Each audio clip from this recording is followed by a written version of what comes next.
Você tem um deste? Sou louca pelo meu. Na verdade, adoro todas as minhas coisas. Já se perguntou de onde vêm todas as coisas que compramos e para onde vão quando nos desfazemos delas? Não conseguia deixar de pensar nisso, por isso quis saber mais sobre o assunto. E os livros diziam que as coisas se deslocam ao longo de um sistema. Da extração para a produção, para a distribuição, para o consumo e para o tratamento de lixo. Isso tudo se chama a economia de materiais. Bem, estudei um pouco mais. Eu passei 10 anos viajando pelo mundo, atrás de pistas de onde vêm as nossas coisas e para onde vão. E sabe o que eu descobri? Esta não é toda a história. Falta muita coisa nessa explicação.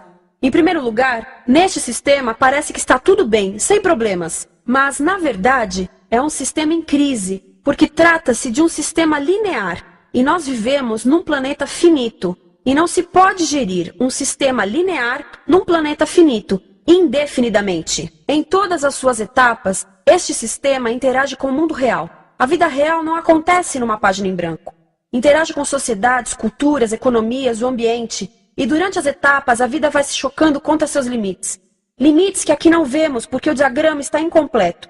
Então, voltemos atrás para preencher alguns espaços e ver o que falta. Uma das coisas mais importantes em falta são as pessoas. Sim, pessoas. As pessoas vivem e trabalham em todas as etapas desse sistema, onde algumas são um pouco mais importantes que outras. Algumas têm maior poder de decisão. Quem são elas? Comecemos pelo governo. Meus amigos dizem que eu devia usar um tanque para simbolizar o governo. E isso é uma realidade em muitos países, e cada vez mais também no nosso. Afinal, mais de 50% dos nossos impostos vão para os militares. Mas vou usar uma pessoa para simbolizar o governo, porque acredito nos valores e na visão de que o governo deve ser das pessoas, pelas pessoas, para as pessoas. A função do governo é olhar por nós, cuidar de nós. Esse é o seu trabalho. Depois vem as corporações. O que leva as corporações a parecerem maiores que o governo é porque elas são maiores que o governo. Atualmente, entre as 100 maiores economias da Terra, 51 são corporações.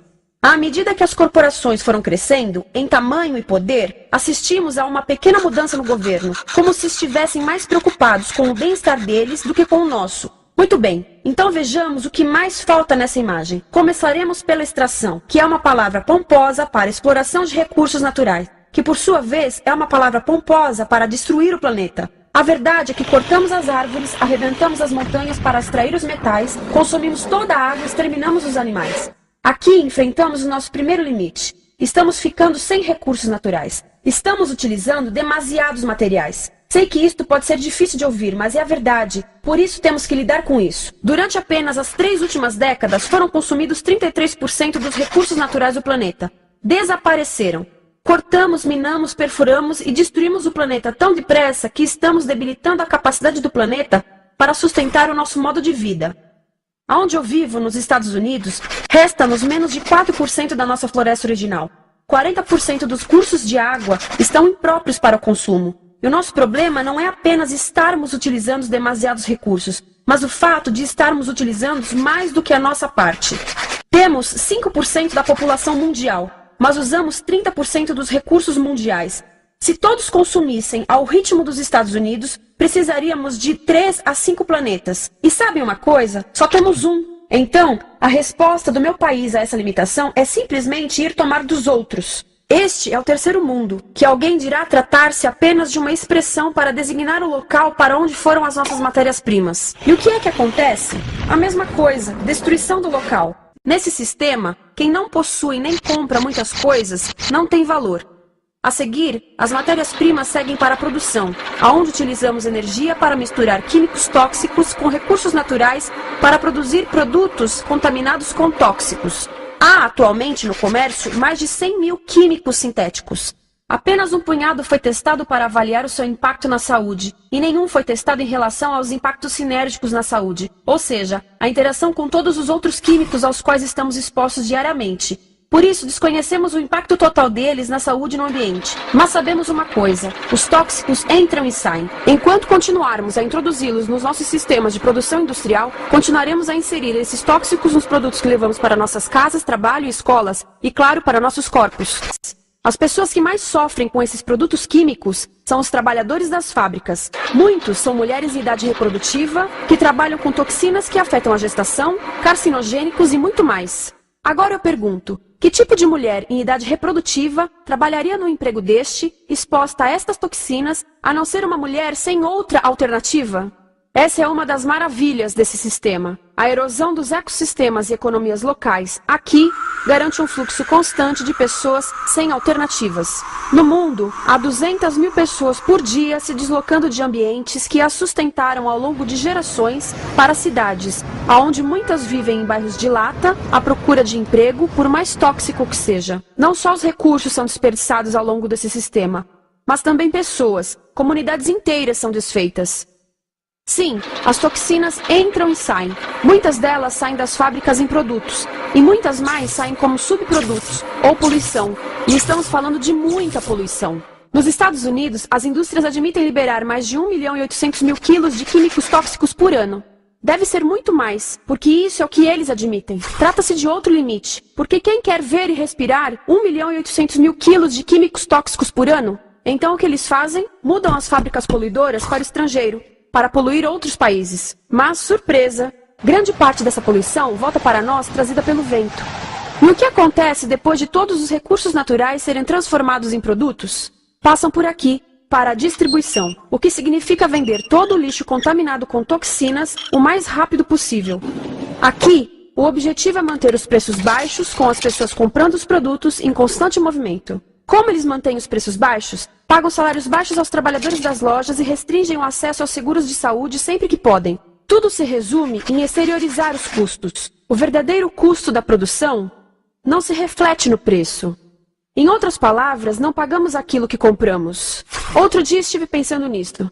Ia a caminho do trabalho e queria ouvir as notícias. Por isso entrei numa loja para comprar um rádio. Encontrei um pequeno rádio verde engraçado que custava $4,99. Na fila do caixa pensei, como $4,99 podem refletir o custo da produção e transporte desse rádio até ele chegar nas minhas mãos? O metal deve ter sido extraído na África do Sul. O petróleo provavelmente do Iraque.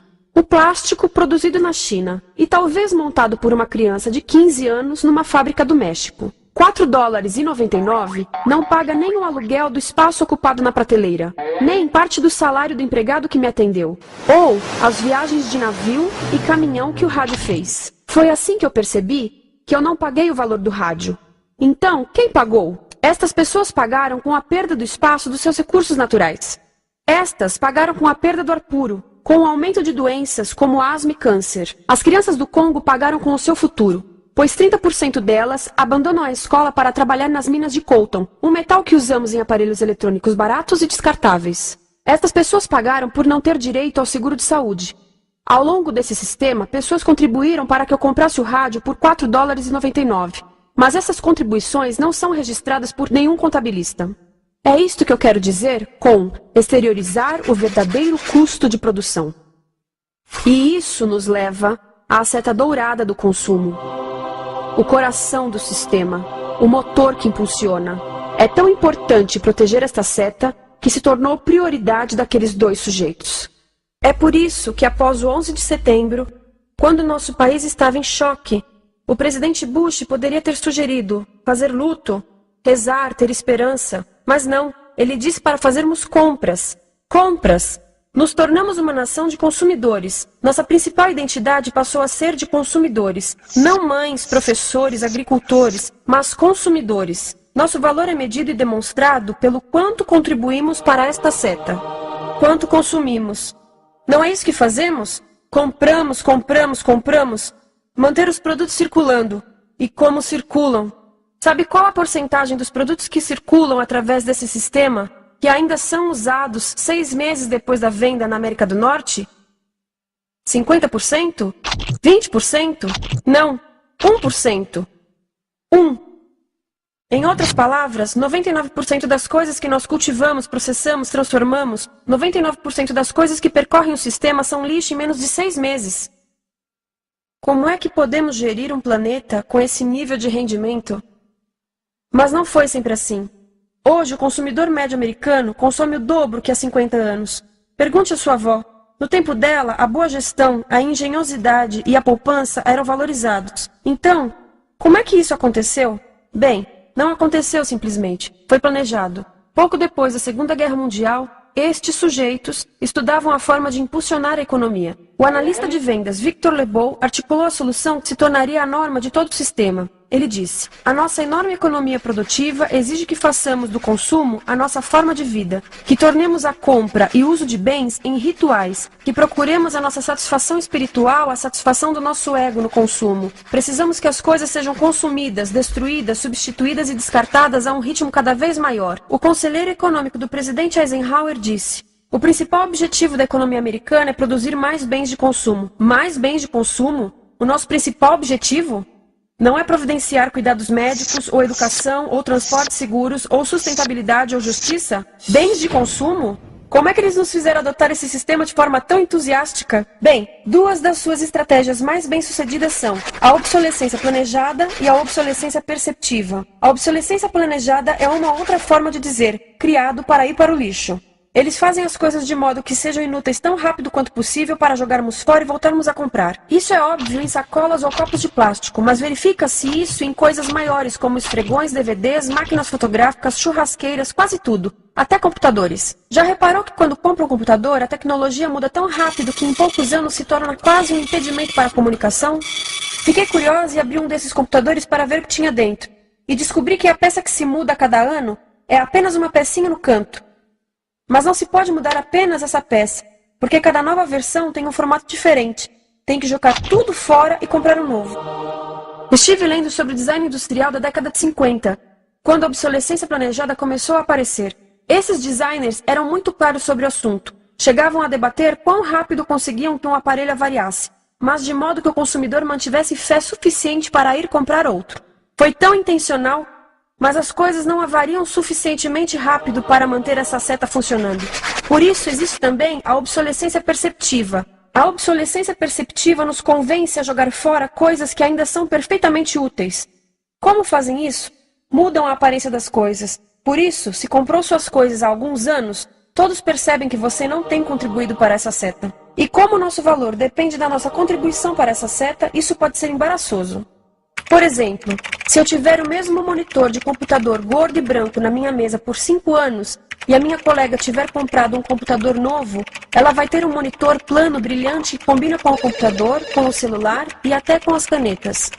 Ela parece estar operando uma nave espacial e eu pareço que tenho uma máquina de lavar na mesa. A moda é outro bom exemplo. Já se perguntou por que os saltos dos sapatos das mulheres passam de largos para finos num ano e no próximo de finos para largos? Não é por haver um debate sobre qual deles é mais saudável. É porque usar saltos largos num ano de saltos finos mostra que você não contribuiu recentemente para a seta. Por isso não vale tanto quanto a pessoa com saltos finos ao seu lado, ou em um anúncio. É para comprarmos sapatos novos. A publicidade e a mídia em geral têm um papel importante nisto. Cada um de nós nos Estados Unidos é bombardeado com mais de 3.000 anúncios por dia. Vemos mais publicidade num ano do que as pessoas há 50 anos viam em toda a vida. Qual é o objetivo de um anúncio se não nos fazerem felizes com o que temos? Por isso, nos dizem 3.000 vezes por dia que nosso cabelo está errado, nossa pele, nossa roupa, nossos móveis, nossos carros, nós estamos errados. Mas tudo se resolve se formos às compras. A mídia também ajuda a esconder tudo isto e isto. Por isso, a única parte da economia que vemos são as compras. A extração, produção e envio para o lixo acontecem fora do nosso campo de visão. Por isso, nos Estados Unidos, temos mais coisas do que tivemos antes. Mas pesquisas mostram nossa felicidade declinando. Nossa felicidade teve seu pico na década de 50, a mesma época em que a febre consumista explodiu. Coincidência interessante. Acho que sei o porquê. Temos mais coisas, porém menos tempo para o que realmente nos faz felizes. Amigos, família, tempo livre. Estamos trabalhando mais do que nunca. Analistas dizem que não temos tão pouco tempo livre desde a sociedade feudal. E sabem quais são as duas atividades que mais fazemos no pouco tempo livre que temos? Ver televisão e fazer compras. Nós, americanos, passamos 3 a 4 vezes mais tempo comprando do que os europeus. Assim, nessa situação ridícula, vamos trabalhar talvez em 2 empregos. E quando chegamos em casa exaustos e sentamos no sofá novo para ver televisão, os anúncios dizem que não prestamos. Então vamos às compras para nos sentirmos melhor. Depois trabalhamos mais para pagar o que compramos e chegamos em casa mais cansados, vemos mais televisão que nos diz para fazermos compras outra vez. E muito importante em recuperar o nosso governo, para que seja realmente pelas pessoas e para as pessoas. Todo esse trabalho é criticamente importante, mas as coisas vão realmente começar a se mover quando enxergarmos as ligações, quando enxergarmos o panorama geral. Quando as pessoas ao longo do sistema se unirem, poderemos reivindicar e transformar esse sistema linear em algo novo, um sistema que não desperdice recursos ou pessoas, porque aquilo de que precisamos nos livrar é da antiga mentalidade de usar e jogar fora. Há uma nova escola de pensamento nesse assunto, e é baseada em sustentabilidade e equidade, química verde, zero resíduos, produção em ciclo fechado, energia renovável, economias locais vivas. Já está acontecendo. Há quem diga que é irrealista, idealista, que não pode acontecer. Mas eu digo que quem é irrealista são os que querem continuar pelo velho caminho. Isso é que é sonhar. Lembre-se que a velha forma não aconteceu por acaso. Não é como a gravidade que temos que conviver. As pessoas a criaram, e nós também somos pessoas. Por isso vamos criar algo novo.